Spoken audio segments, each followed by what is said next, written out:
नमः श्रीवर्धमानाय निर्धूतकलिलात्मने शालोकानां ते लोकानां यद्विद्यादर्पणायते। रत्नकुंड श्रावकाचार परम मांगलिक ग्रंथ है। आचार्य समंतभट्ट स्वामी द्वारा यह लिखा गया है। इसमें 150 श्लोक हैं। संस्कृत इसकी भाषा है। रत्नत्रय, संलेखना, समाधि और श्रावक की 11 प्रतिमाओं का इसमें बहुत सुंदर वर्णन है। यहाँ पर अपन जो है तीसरा अध्याय जिसमें 76 नंबर का जो श्लोक है आज देखेंगे। अपन ने देखा था कि अनर्दंड के 5 प्रकार के भेद आचार्य भगवान ने कहे। उसमें से जो पहला भेद है वो पाप उपदेश है। सबसे पहले अपन इस श्लोक का उच्चारण कर लेते हैं और फिर देखते हैं कि किस प्रकार से व्यक्ति जो है पाप का उपदेश देकर के लोगों को जो है गलत मार्ग में लगाते हैं और जो नहीं करना चाहिए वो कार्य करके स्वयं भी पाप का उपार्जन करते हैं। श्लोक नंबर 76। तिर्यक क्लेश वाणिज्य हिंसारंभ प्रलंभ नादीनाम कथा प्रसंगः प्रसवः स्मर्तव्यः पाप उपदेशः। देखेंगे फिर से। तिर्यक क्लेश वाणिज्य हिंसारंभ प्रलंभनादीनाम कथा प्रसंगः प्रसवः स्मर्तव्य पाप उपदेशः। पूरा श्लोक पढ़ेंगे। तिर्यक क्लेश वाणिज्य हिंसारंभ प्रलंभनादीनाम कथा प्रसंग प्रसवः स्मर्तव्य पाप उपदेशः। ये उसका उच्चारण हुआ। एक एक शब्द का अर्थ देखिए। तिर्यक क्लेश वाणिज्य, पशुओं को क्लेश पहुँचाने वाली क्रियाएं, ऐसा व्यापार। हिंसारंभ, हिंसा आरंभ तथा प्रलंभनादि नाम, ठगई आदि की कथा प्रसंगः, कथाओं के प्रसंग प्रसवः उत्पन्न करना, पाप उपदेशः, पाप का उपदेश नाम का ये अनर्दंड स्मर्तव्य, स्मरण करना चाहिए। कुछ बातें इसमें कही गई हैं कि हम लोग किस प्रकार से पाप का उपदेश देते हैं। यद्यपि सारी बातें इसमें गर्भित हो जाती हैं वर्तमान की भी, लेकिन पुराने समय में लोग किस प्रकार से पाप का उपदेश देते थे। जैसे तिर्यक क्लेश, तिर्यक बोलते हैं त्रियंच को, जो जिनका शरीर तिरछा होता है, जिनका शरीर टेढ़ा होता है। आप कैसे हो, आप खड़े हुए हो ना, और त्रियंच खड़ा होता तो कैसे होता है, टेढ़ा खड़ा होता है, ठीक है ना। तो वो जो टेढ़ा है इसलिए उसको त्रियंच बोलते हैं। आपको पता है त्रियंच टेढ़े किस कारण से होते हैं। जो मनुष्य मायाचारी करते हैं, धर्म के लिए मायाचारी करते हैं और बहुत सारी प्रकार की मायाचारी होती है। उस मायाचारी को करने वाला व्यक्ति का आयु कर्म बनता है माया त्रिगु नश्य। सूत्र आया हुआ है उमा स्वामी द्वारा कि जो मायाचारी करता है वो त्रियंच योनि में जाता है। तो मायाचारी एक टेढ़ी चीज़ है, बोलते टेढ़ी खीर, इसके अंदर से कोई बात निकलवाना बड़ा मुश्किल है, इतनी अंदर मायाचारी इसके अंदर होती है। और उसके प्रभाव से आयु कर्म का बंध बनता है। तो वो टेढ़ी पर्याय में, तिरछी पर्याय में, त्रियग पर्याय में, त्रियंच पर्याय में जाकर के जन्म लेता है। तो जो व्यक्ति उपदेश देते हैं तिर्यक क्लेश, मतलब ऐसा वाणिज्य, ऐसा व्यापार करो जिसमें त्रियंचों को कष्ट हो रहा हो, त्रियंचों को पीड़ा हो रही हो, ऐसा व्यापार करने के लिए बात कहना, ऐसा उनको उपदेश देना। अरे तुम जानवर पालो, घोड़े पालो, क्या करेंगे, अरे तांगे में काम आएंगे, तुम्हारे तांगे चलेंगे, 2, 5, 10 तांगे चलेंगे, कितनी सवारी आएगी जाएगी, सामान जाएगा आएगा, तो तुमको कितना प्रॉफिट होगा, कितना फ़ायदा होगा।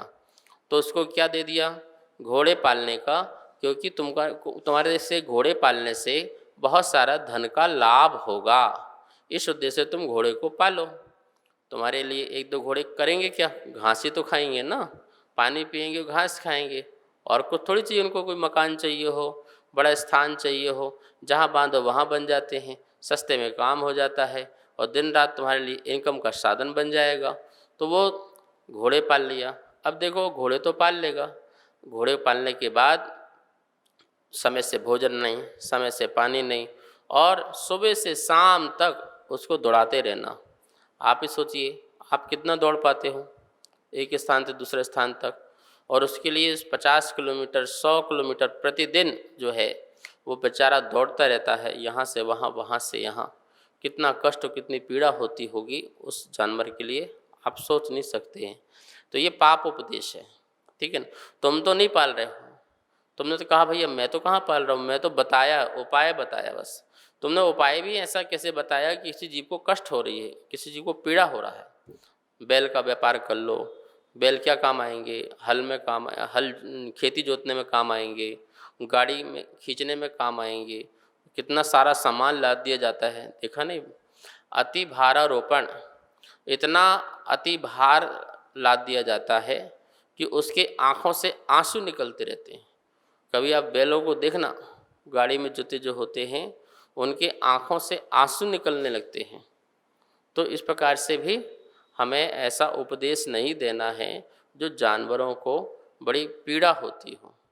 एक तो उनकी स्वतंत्रता जो है छिन जाती है, अपने मर्जी से कहीं आ नहीं सकते हैं, कहीं जा नहीं सकते हैं। ये सबसे बड़ा कष्ट है जीवन में, ध्यान रखना। यदि आपकी स्वतंत्रता कोई छीन ले, उससे बड़ा कोई कष्ट नहीं है, उससे बड़ी कोई पीड़ा नहीं है।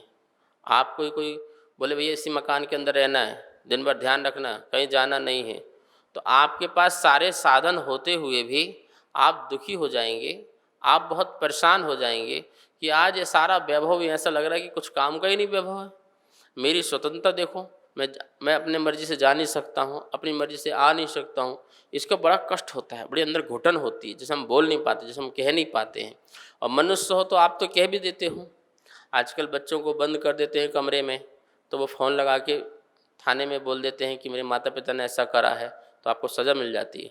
लेकिन जानवर किसको बोले, जानवर किससे कहे। आपने कहीं भी बांध दिया, कहीं भी रख दिया, जहाँ मर्जी आई वहाँ पर आपने बांध दिया।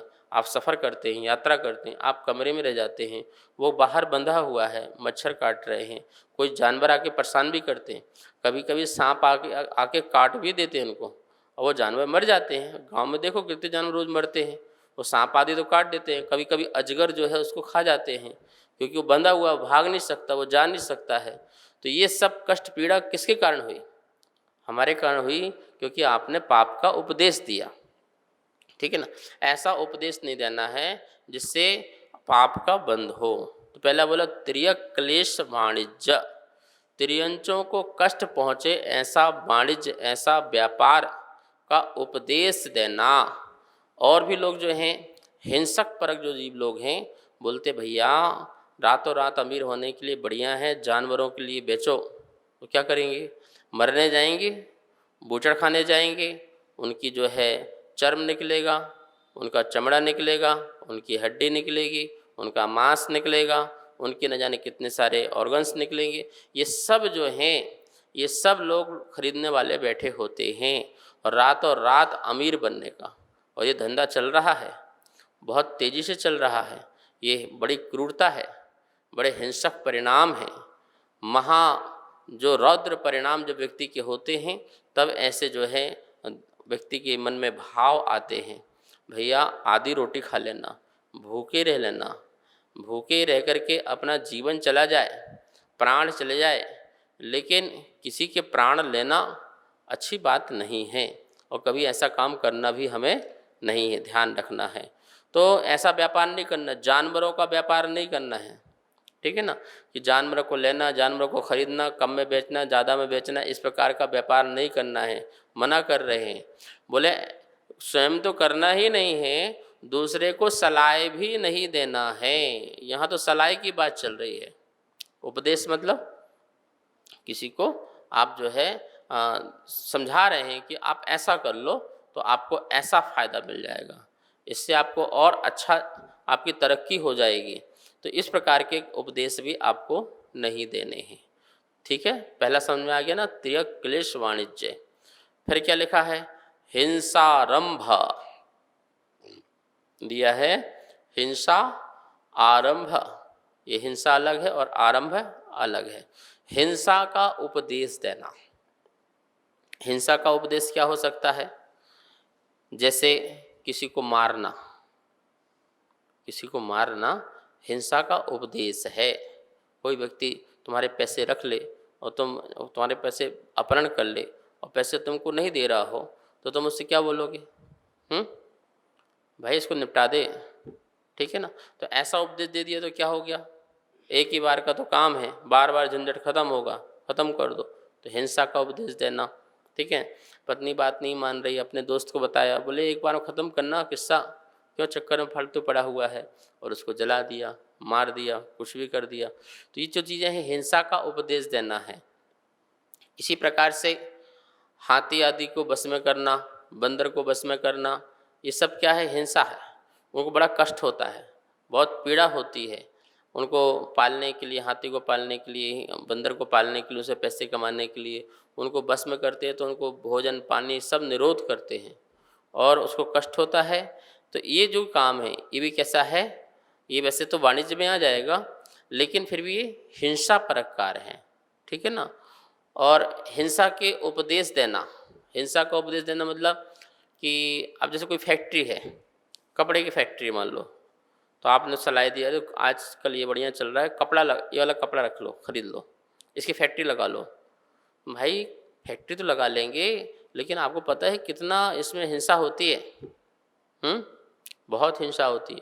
जो आप जीन्स पैंट पहनते हो, कभी इसकी फैक्ट्री जाना जहाँ कपड़ा बनता है, फिर जीन्स पैंट बनने के बाद भी उसमें कितने सारा वो काम होता है, उसको भी देखना, तेजाब आदि का कितना काम होता है उसमें।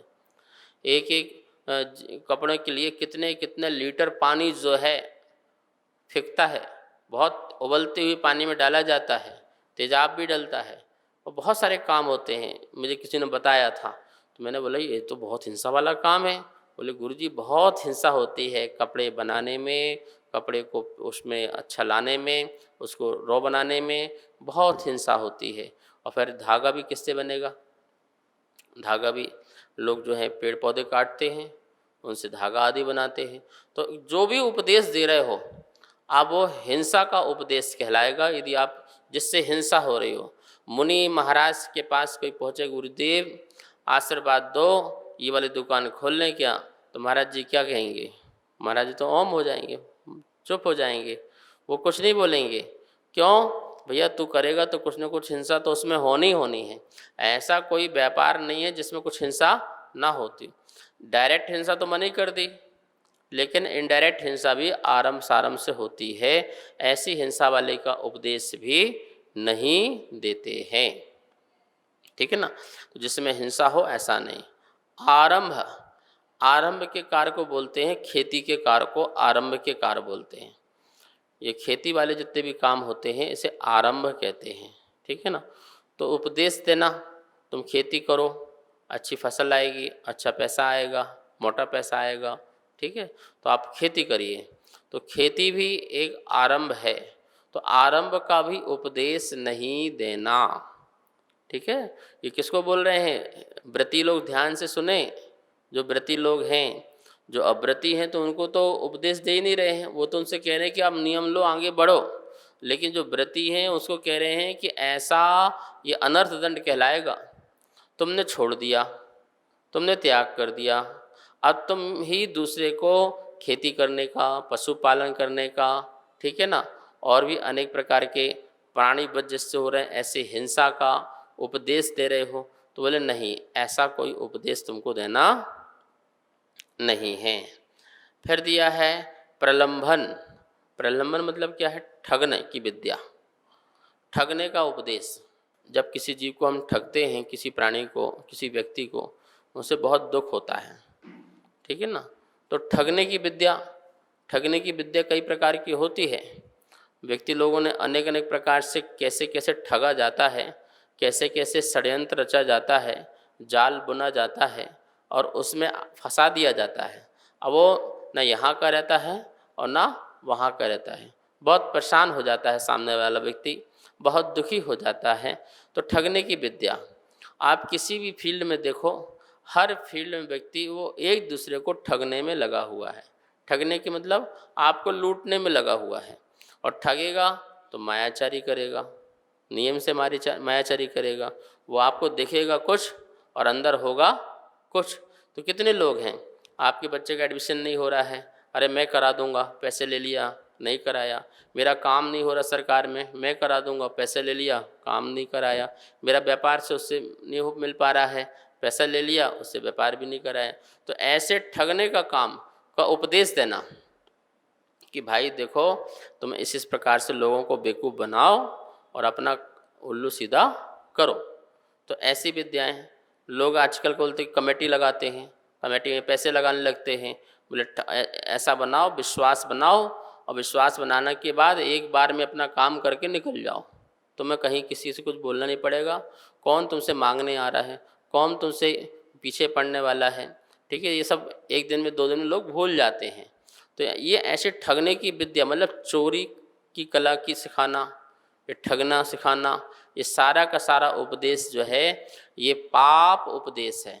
आप हिंसा, झूठ, चोरी, कुशील, परिग्रह पांचों में लगा लेना, पांचों का उपदेश देना, हिंसा का, चोरी का, ठीक है ना, और व्यसनों का, कुशील सेवन का, परिग्रह जोड़ने का, इन सब का जो उपदेश दिया जाता है सामने वाले व्यक्ति को।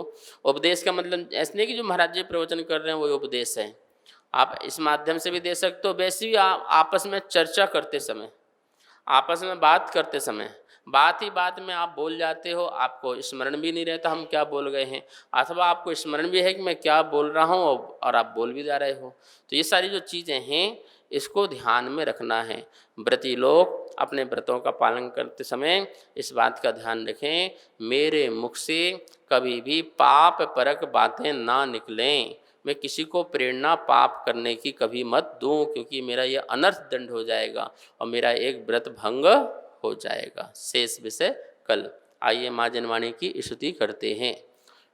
जा वाणी के ज्ञान से सुजे लोकालोक, शो वाणी मस्तक धरू सदा देत हो धो। हे जनवाणी भारती तो हे जपो दिन, जो तेरी शरणा धरे सो पावे सुख चैन।